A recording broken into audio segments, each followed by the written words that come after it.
बहुत समय पहले की बात है। धर्मपुर एक समृद्ध नगर था।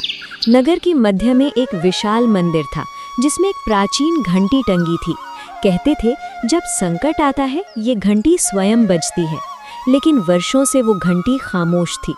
एक रात आसमान में घने काले बादल छा गए, चमकती बिजली और भयानक तूफान आ गए। हवाएं चीखने लगी, लोग घबरा गए। उन्होंने बार बार घंटी को देखा, लेकिन घंटी अब भी नहीं बजी। तूफान बढ़ता गया और नगर पर डर का साया गहरा होता चला गया। देखो ये कैसा तूफान है, घंटी भी नहीं बज रही है, अब क्या होगा? ऐसे भयानक माहौल में भी समीर रोज मंदिर के पास बैठता। वो घंटी को देखता और सोचता, अगर संकट इतना बड़ा है तो ये मंदिर की घंटी क्यों नहीं बजती? बेटा, घंटी तभी बजेगी जब कोई निस्वार्थ भाव से कर्तव्य स्वीकार करेगा। समीर ने पंडित की आंखों में देखा। वो समझ गया कि ये कोई साधारण संकट नहीं, बल्कि घंटी को जगाने की एक गुप्त परीक्षा है। उसने मन ही मन फैसला किया कि वो इस कर्तव्य की खोज करेगा, और उसे लगा कि पहला संकेत नगर के प्राचीन जंगल में छिपा हो सकता है।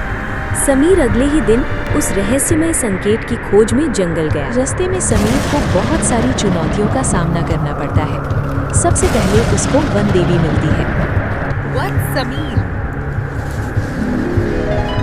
जो चाहो ले लो और लौट जाओ। नहीं देवी, मुझे कुछ नहीं चाहिए।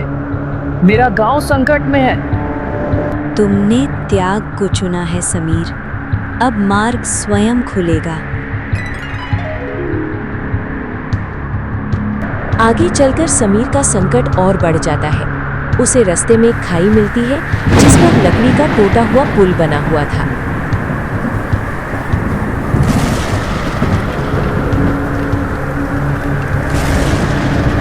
और कितने संकट आएंगे?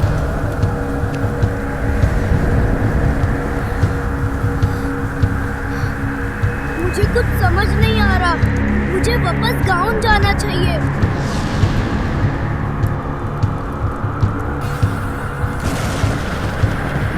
समीर को कुछ समझ नहीं आता और वो दुखी होकर गांव लौट जाता है।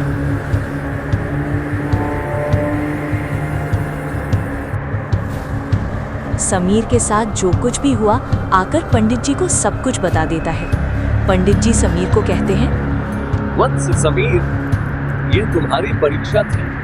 अब तुम्हें उस मंत्र का आवाहन करना चाहिए।